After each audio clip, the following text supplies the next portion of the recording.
When you think of the worst sequel ever made, what is it that comes to mind? Is it one of the 47 Home Alone movies? Is it like Cars 2?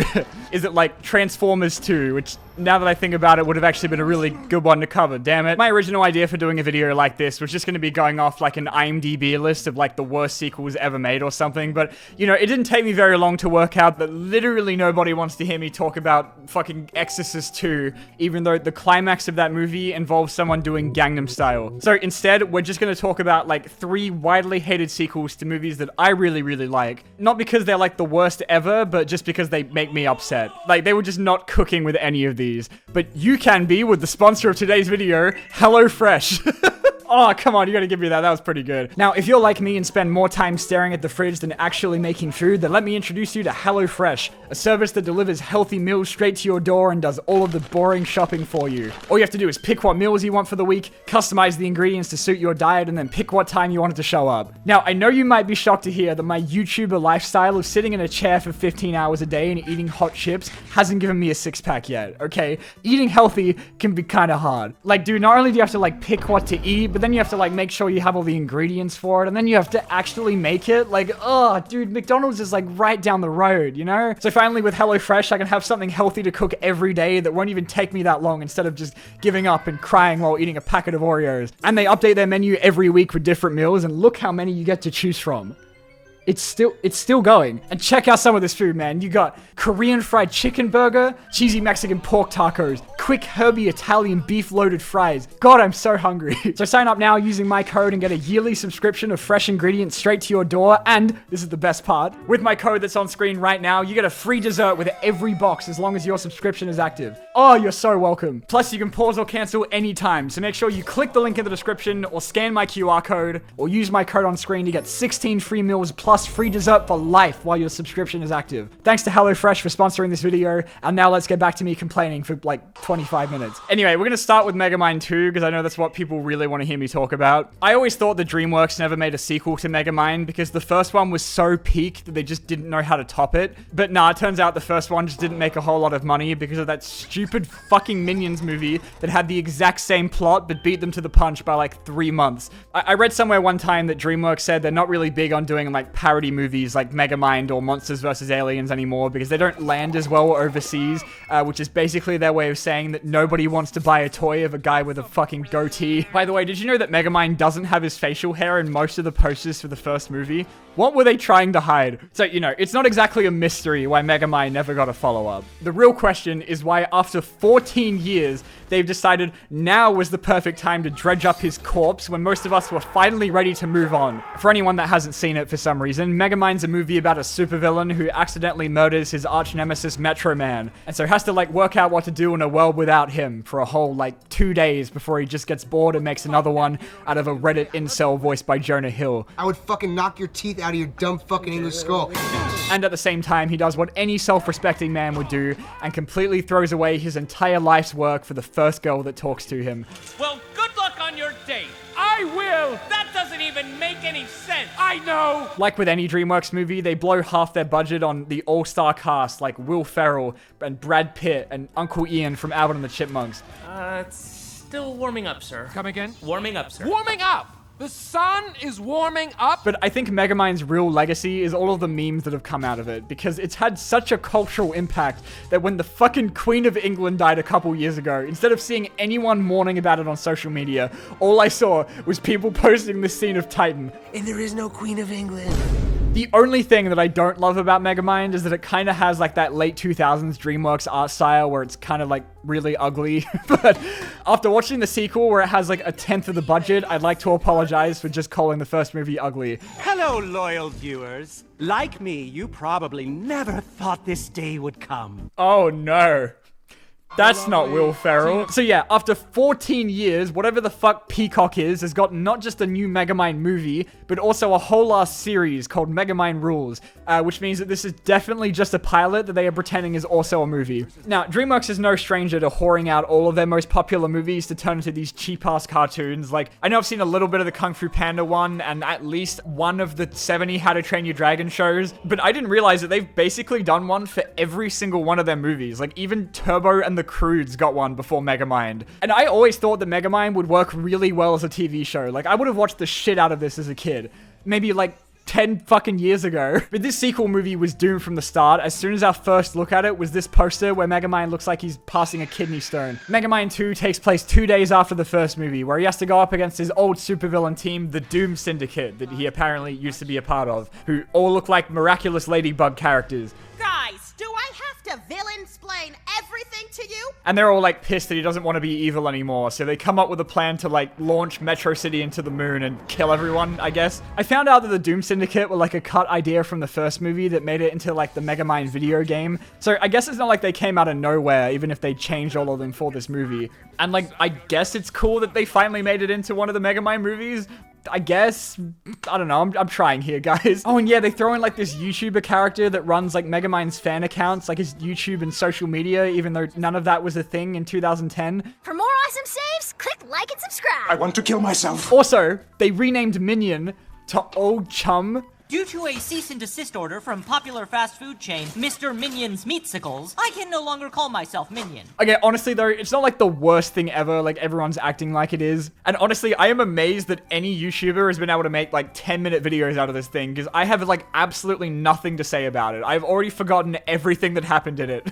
And I watched it like 5 days ago. But you know, the only reason this exists is just to go and get you to watch the TV show. And even though there's no way in hell I'm doing that, it is important to remember that this is made for kids and not 43-year-old men like me, so. Megamind is back. I'm kind of a big deal. And you're welcome. Okay, so the next movie we're going to talk about is way more deserving of being called one of the shittiest sequels ever made. Loki causes cancer. The Mask is one of those movies that I watched as a kid way before I was meant to, but I must have just had like a family member that fucking hated me or something, because I somehow ended up with a DVD copy of the sequel, Son of the Mask, that I could watch anytime I wanted, which was absolutely never. The first movie is about a regular guy that finds a magical mask that gives him like Looney Tunes powers that he uses to sexually harass every woman in the movie. And it goes without saying that Jim Carrey in this movie is like one of the greatest calls of all time. You know, it's up there with like Jared Leto as the Joker. And even though overall the movie is really well put together, I don't think any of it would have worked without him, because it's so close to being just really annoying. So of course they wanted to make a second one, but Jim Carrey said no, because he doesn't like doing sequels unless he gets to play Dr. Eggman, apparently. The main character in The Mask 2 is played by Jamie Kennedy, who I'm not old enough to know anything about, but apparently he was like a pretty big deal up until The Mask 2 came out. He played Randy in Scream. I mean, I know him from that, where he fucking died. And in the first Mask, we never really find out where the mask actually came from. Like, there's one scene where Jim Carrey goes to a psychologist and he says that it might have been made by Loki, and that's like the only explanation we get in the entire movie, because honestly, who cares? Possibly a representation of one of the Norse night gods. Maybe Loki. Oh my god, I don't fucking care. But they run with that in Son of the Mask. Like, the whole movie is about Loki coming down to Earth to find his mask, and he's played by Alan Cumming, who still looks like he's playing a Spy Kids villain and a school shooter at the same time. They get the psychiatrist back for the opening scene, but aside from that, this has like nothing to do with the first movie at all. Because for some reason, they decided that what people really wanted to see from a sequel to The Mask was what would have happened if Jim Carrey had plowed someone with it on. First I'm taking you to a pediatrician, then I'm taking you to an exorcist. Jamie Kennedy's baby has the same powers as the mask without having to wear it. So it's just like this horrifying, uncanny CG demon thing. And it's already bad enough that it looks like a 43-year-old man before they even use special effects. Look at this fucking baby. Why? Why does he look like that? Say dada. Dada? Mother. Jamie only wears the mask twice in the movie.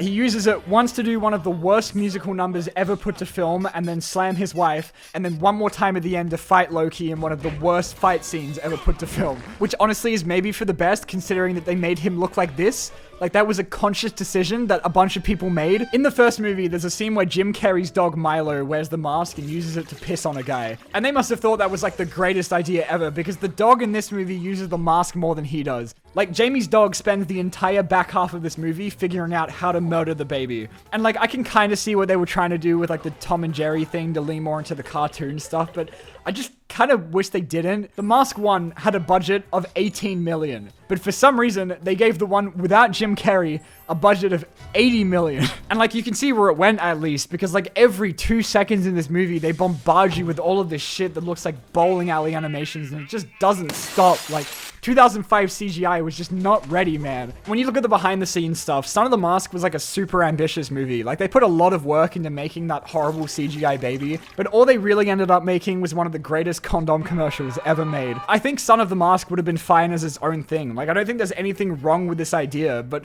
there's like no reason that this should have been a Mask sequel, aside from that being a reason to get people to go and see it. And like, if you don't think that people want to go and see a movie about Jamie Kennedy trying to kill his unholy CGI baby, then maybe don't fucking make it. Jamie Kennedy actually has like a whole bunch of videos on his YouTube channel where he like talks about his side of the story with Son of the Mask and how it all kind of like went to hell while they were working on it. But most importantly of all, I found out that he's selling Son of the Mask Evangelion merch, so it's good to know he's in a better place now. Okay, so Megamind 2 and Son of the Mask definitely suck, but this last one I have way more beef with, which you probably know from the thumbnail already, is Pacific Rim Uprising.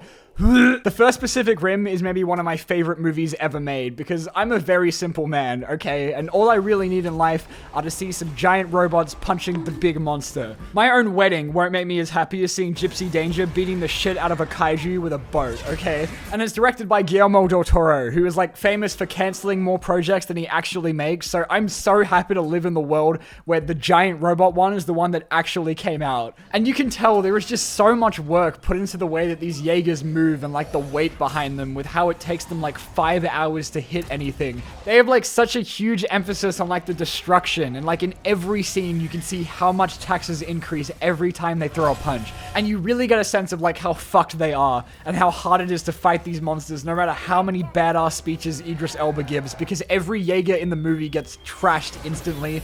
Like, they lose 2 of their only 4 Jaegers in the movie before they even make it to the final mission. And they fit in so much world building in such a short amount of time, with like the side characters like Charlie Day, who has this whole B plot where he has to go to like a kaiju black market, where he meets Ron Perlman, who has like maybe the most immaculate fit I've ever seen in a movie. Anyway, it ends with them like nuking the shit out of the kaiju world and canceling the apocalypse. And I always wanted a sequel to this movie, because there are still so many unanswered questions by the end of it, like who it is that's actually sending the kaiju and what their fucking problem is. But then at the same time, I mean, the story was kind of done. I mean, they closed the breach and there really wasn't like a whole lot you could do without undoing the end of the first movie or just making something really boring. And lucky for us, they chose to do both. The DVD copy of Uprising I watched says it's bigger, badder, and bolder, and only one of those things is true.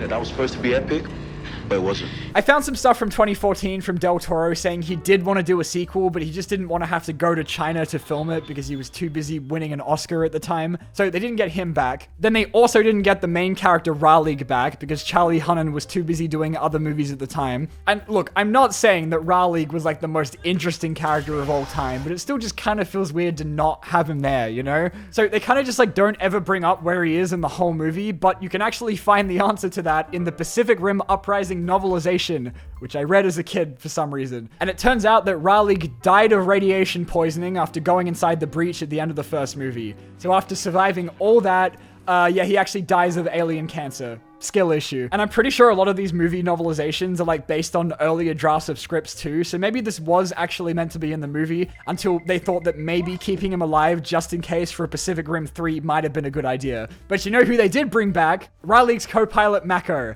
until they kill her off in a helicopter crash 2 scenes later. You motherfuckers. I've done so much reading into the behind the scenes of this movie just to find out why they would even bother to bring her back if they were going to kill her off before she even gets in a Jaeger. And there are articles saying that originally it was like one of the Australian guys from the first movie that died in the crash, or that she was just like meant to be in a coma. But I think my favorite one is that even the director was like, yeah, that kind of sucked actually. And Uprising takes place like 10 years after the first one, but they don't really give a lot of attention to what's actually happened to the world in all that time. Aside from that, they've been rebuilding everything, and also that they keep making Jaegers for some reason, even though they have like nothing to fight with them. Uprising leans a lot more into the anime that both movies are very clearly borrowing from, which is good because it means we get Evangelion Ungalian drones in it, which I can't even lie are kind of fucking awesome, which is why it's only in the movie for like 5 seconds. But it also means that now we have a bunch of dumbass kids piloting the robots, but they don't actually become important until like the last 45 minutes of the movie, so we don't get to know anything about them except that this one girl looks like pyrocynical.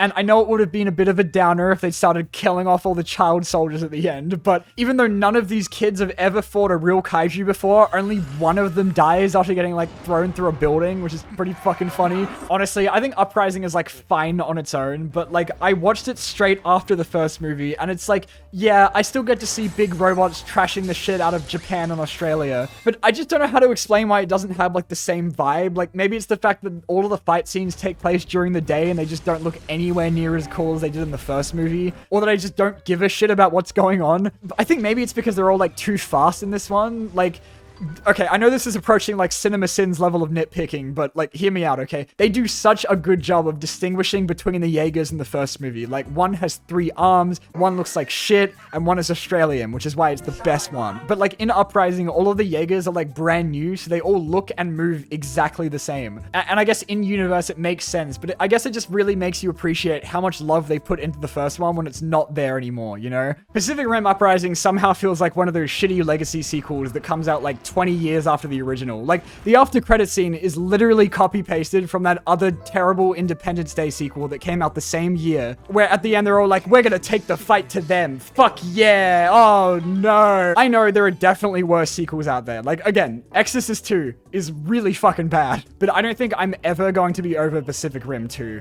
Anyway, thank you guys so much for letting me complain about shitty movies for like 15 minutes. I think my voice is completely gone, so I'm glad I finished the round now.